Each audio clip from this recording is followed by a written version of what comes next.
मित्रों, जय मसीह की। एक बार फिर प्रभु के वचन को लेकर के आपके बीच में आया हूँ। आज का जो विषय है हम आपको बताना चाहते हैं मरकुस की किताब और उसका 10 का 46 वचन से हम लोग आगे बढ़ते हुए 52 तक जाएंगे। और यहाँ पर जो है कि हम देखते हैं इस प्रकार से है कि वे यरीहो में आए और जब वह और उसके चेले और एक बड़ी भीड़ यरीहो से निकलती थी, तब तिमाई का पुत्र बरतिमाई एक अंधा भिखारी सड़क के किनारे बैठा था। वह यह सुनकर कि यीशु नासरी है, पुकार पुकार कर कहने लगा, हे दाऊद की संतान मुझ पर दया कर, हे दाऊद के संतान मुझ पर दया कर। मित्रों, यहाँ पर जो है कि देखते हैं कि प्रभु यीशु मसीह जा रहे हैं और भीड़ जा रही है और जो है कि यीशु मसीह के चेले जा रहे हैं और एक सड़क के किनारे बैठा हुआ एक अंधा भी है और भिखारी है। और जब उसे पता चला है कि यीशु नासरी जा रहे हैं तो वह पुकार पुकार करके कहने लगा, हे दाऊद की संतान यीशु मुझ पर दया कर, हे दाऊद की संतान यीशु मुझ पर दया कर। बहुत इंटरेस्टिंग बातें हैं कि वहाँ पर लोग जो है कि उसे मना करने लगे, डांटने लगे कि चुप हो जा, शांत हो जा। लेकिन वो शांत होने वालों में से नहीं था, वह चुप होने वालों में से नहीं था, क्योंकि वो जानता था कि अगर आज शांत हो जाएंगे तो फिर जीवन भर हमें भीख मांगना ही पड़ेगा, जीवन भर हम अंधा ही बनकर हमें रहना पड़ेगा। इसलिए वो इस बात को जो है कि ठान लिया था कि नहीं, हम तब तक पुकारेंगे जब तक प्रभु यीशु रुक करके हम मुझे उत्तर न दे, जब तक प्रभु यीशु सुन न ले तब तक हम यीशु मसीह को पुकारेंगे। वो ठान ही लिया था। आगे आइए चलते हैं वचन में। आगे इस प्रकार से लिखा है, वह यह सुनकर कि यीशु नासरी है, पुकार पुकार कर कहने लगा, हे दाऊद की संतान मुझ पर दया कर। 48 बहुतों ने उसे डांटा कि चुप रह, पर वह और भी पुकारने लगा, हे दाऊद की संतान मुझ पर दया कर। बहुतों ने उसे डांटा, बहुत लोगों ने उसे डांटा, बहुत लोगों ने उसे मना किया कि शांत हो जा, चुप हो जा, क्यों चिल्ला रहा है, क्यों हल्ला कर रहा है। लेकिन वो शांत होने वालों में से नहीं था। जैसा कि मैं पहले बता दिया, जब उसे मना कर रहे थे, जब उसे शांत कर रहे थे तो वो और पुकारने लगा और जो है कि वो चिल्लाने लगा और ऊंची आवाज़ में जो है कि कहने लगा कि हे दाऊद की संतान यीशु मुझ पर दया कर, हे दाऊद की संतान यीशु मुझ पर दया कर। इस प्रकार से जो है कि वो चिल्लाने लगा, वह पुकारने लगा। और वचन में हम इस प्रकार से देखते हैं, वह तब तक पुकारता रहा, तब तक बुलाता रहा कि जब तक यीशु मसीह सुन ले। आइए आगे वचन हम देखते हैं। आगे इस प्रकार से लिखा है 49 में, तब यीशु ने ठहर कर कहा, उसे बुलाओ। और लोगों ने उस अंधे को बुलाकर उससे कहा, ढाढ़स बांध, वह तुझे बुलाता है। वह जो है कि जब यीशु मसीह ने भेजा कि जाओ उसको बुला करके लेकर आओ, तब वो जो है कि लोगों ने कहा, ढाढ़स बात, वह तुझे बुला रहे। जिन लोग उसे डांट रहे थे, जिन लोगों से शांत करा थे, जिन लोगों से चुप करा रहे थे, वही लोग फिर आए हैं उसे बुलाने के लिए कि चलो उठो, अब प्रभु यीशु मसीह तुम्हें बुला रहे हैं, प्रभु यीशु मसीह बुला रहे हैं तुम्हें, चलो। आइए आगे चलते हैं। आगे 50 वचन में, वह अपना कपड़ा फेंक कर शीघ्र उठा और यीशु के पास आया। वह अपना कपड़ा शीघ्र फेंक दिया। जब उसे पता चला कि यीशु मसीह मुझे बुला रहे हैं, जब उसे पता चला कि अब हम यीशु मसीह के पास जा रहे हैं, तो उसने क्या किया है, अपना कपड़ा को फेंक दिया है। अपना जो भीख मांगने वाला था वो फेंक दिया है, वो अपने साथ लेकर के नहीं गया है। मित्रों, मैं आपको बताना चाहता हूँ कि हमें एक अंधे से सीखना है। ये अंधा है, ये भिखारी है, भीख मांगने वाला कपड़ा है, भीख मांग करके जो भी कुछ जुटा करके रखा था सब कुछ छोड़ छाड़ दिया, सब कुछ फेंक फाक दिया।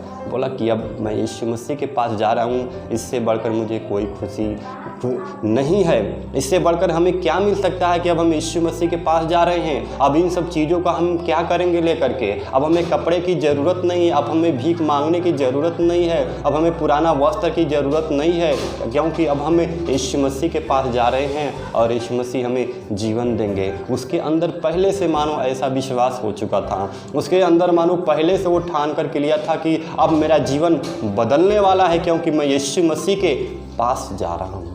देखते हैं इस प्रकार से, आगे चलते हैं।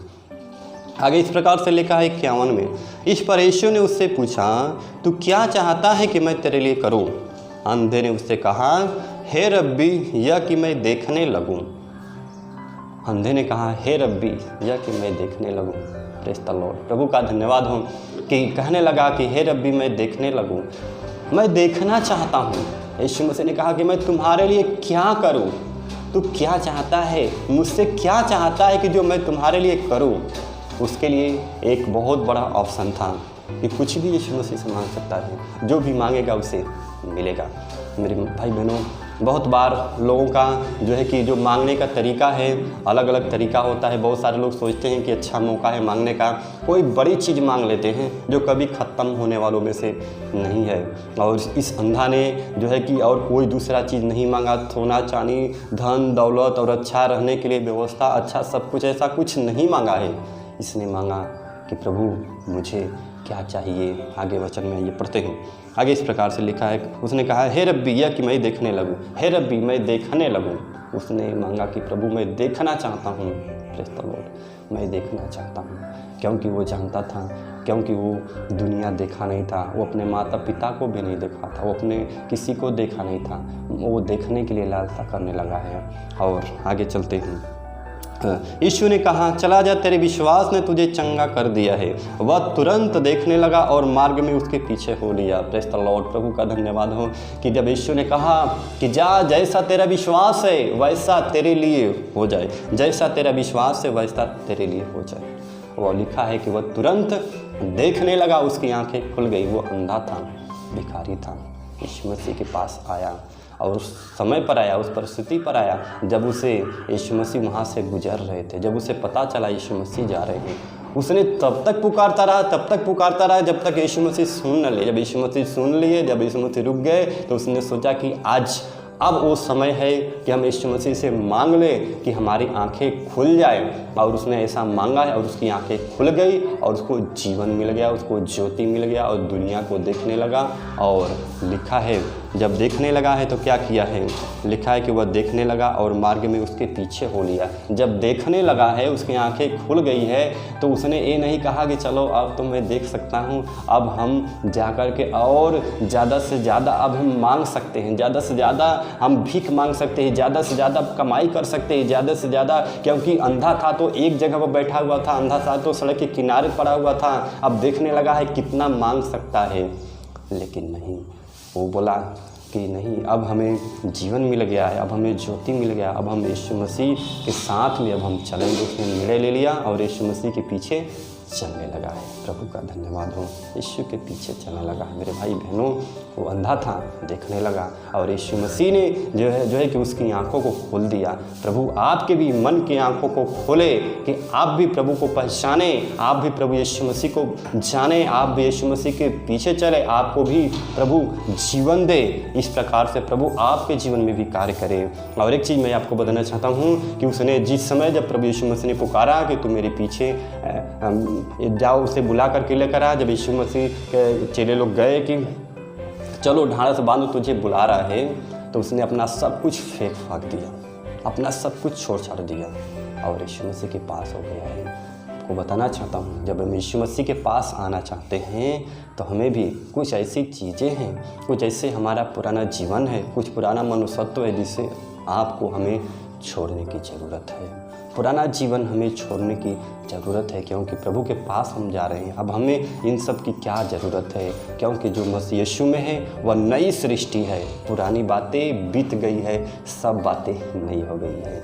हालेलुया। प्रभु का धन्यवाद हो कि पुरानी बातें सब बीत गई है और जो है कि सब बातें नई हो गई है। मेरे मित्रों, मेरे भाई बहनों, पुराना जीवन को हमें छोड़ना है, पुरानी बातों को हमें छोड़ना है, पुराने चाल चलन को, पुराने स्वभाव को, पुराने हर एक बातों को जो है कि छोड़ना है, ताकि आपको जो है कि अब यीशु के पीछे चलना है। यीशु मसीह के पास जब आ रहे हैं तो अब उन सब चीज़ों का कोई वास्ता नहीं, कुछ भी लेना देना नहीं है। आप प्रभु के पास आइए, पुराने बातों को, पुराना वस्त्र को आप छोड़ दीजिए, पुराने जीवन को, पुरानी बातों को छोड़ दीजिए। प्रभु आपको आशीष देना चाहता है, प्रभु आपकी मन को, आंखें को खोलना चाहता है। उस अंधे को प्रभु ने जीवन दे दिया, आपको भी प्रभु जीवन देना चाहता है, आपको भी प्रभु आशीष देना चाहता है, आपको भी प्रभु वैसे ही बढ़ाना चाहता है जैसा आपका विश्वास है। आप प्रभु के पास आते हैं तो आपका विश्वास कैसा है, क्योंकि यीशु ने कहा कि जा, जैसा तेरा विश्वास है वैसा ही तेरे लिए होगा। आपका विश्वास विश्वास कैसा है वैसा आपके साथ प्रभु करने के लिए जा रहे हैं। मित्रों, आप अपने विश्वास को जो है कि स्ट्रॉन्ग करिए, अपने विश्वास को जो है कि बढ़ाइए। चेलों ने कहा कि प्रभु जी, वचन जब आप बता रहे थे, जब आपका वचन हमने सुना है तो मेरा विश्वास बढ़ गया है। आपके भी विश्वास को प्रभु बढ़ाना चाहता है, आपके विश्वास बढ़ जाए आज इस वचन के सुनने के द्वारा। आप प्रभु में मजबूत हो जाएं आज इस वचन को सुनने के द्वारा। आप प्रभु आपसे बातें करने पाएँ इस वचन को सुनने के द्वारा। मेरा यही विनती रहेगा, मेरा यही प्रार्थना रहेगा कि आप जितने लोग इस वीडियो को देख रहे हैं, प्रभु बहुतायत से आप सभी को आशीष देवे, बहुतायत से आपके जीवन में प्रभु कार्य करे। उसने चिल्लाता रहा, तब तक चिल्लाता रहा जब तक यीशु मसीह सुन लिए। आपको भी प्रभु को पुकारना है, आपको भी प्रभु से प्रार्थना करना है। जब तक प्रभु आपको उत्तर न दे, जब तक आपकी प्रार्थनाओं का जवाब न दे, निराश मत होइए, हताश मत होइए। प्रभु पर भरोसा रखिए। प्रभु महान है, प्रभु सामर्थ्य है, प्रभु सच्चा है। आपके जीवन में प्रभु अद्भुत कार्य कर सकता है। आपके पास भले ही कुछ नहीं है, भले ही आपका सारा सब कुछ खत्म हो चुका है, कुछ भी नहीं है, लेकिन प्रभु में एक उम्मीद है, प्रभु में एक आशा है। प्रभु है तो सब कुछ है, प्रभु है तो मुमकिन है, यीशु है तो सब कुछ हो सकता है। मेरे मित्रों, मेरे भाई बहनों, प्रभु आशीष देवे आज के इस वचन के द्वारा। प्रभु मैं प्रार्थना करता हूँ भाई बहनों को आशीष दीजिए प्रभु, इस वचन के द्वारा उत्साहित कीजिए, उनके जीवन में प्रभु आशीष मिलने पाए, उनके जीवन में प्रभु आपकी महिमा होने पाए, उनके जीवन में प्रभु आपकी अभिषेक, आपकी शांति आने पाए, उनके हर एक प्रकार के प्रभु निराशाओं को प्रभु आप दूर करने पाए, उनके पुराने जीवन को प्रभु आप बदलने पाए। प्रभु वचन के द्वारा आशीष कीजिए, ब्लेस कीजिए, बहुतायत से आशीष दीजिए। सब कुछ प्रभु हम आपके हाथों में देते हैं। धन्यवाद के साथ विनती यीशु के नाम से मांगते हैं। God bless you. प्रभु बहुतायत से आप सभी को आशीष देवे। धन्यवाद इस वीडियो को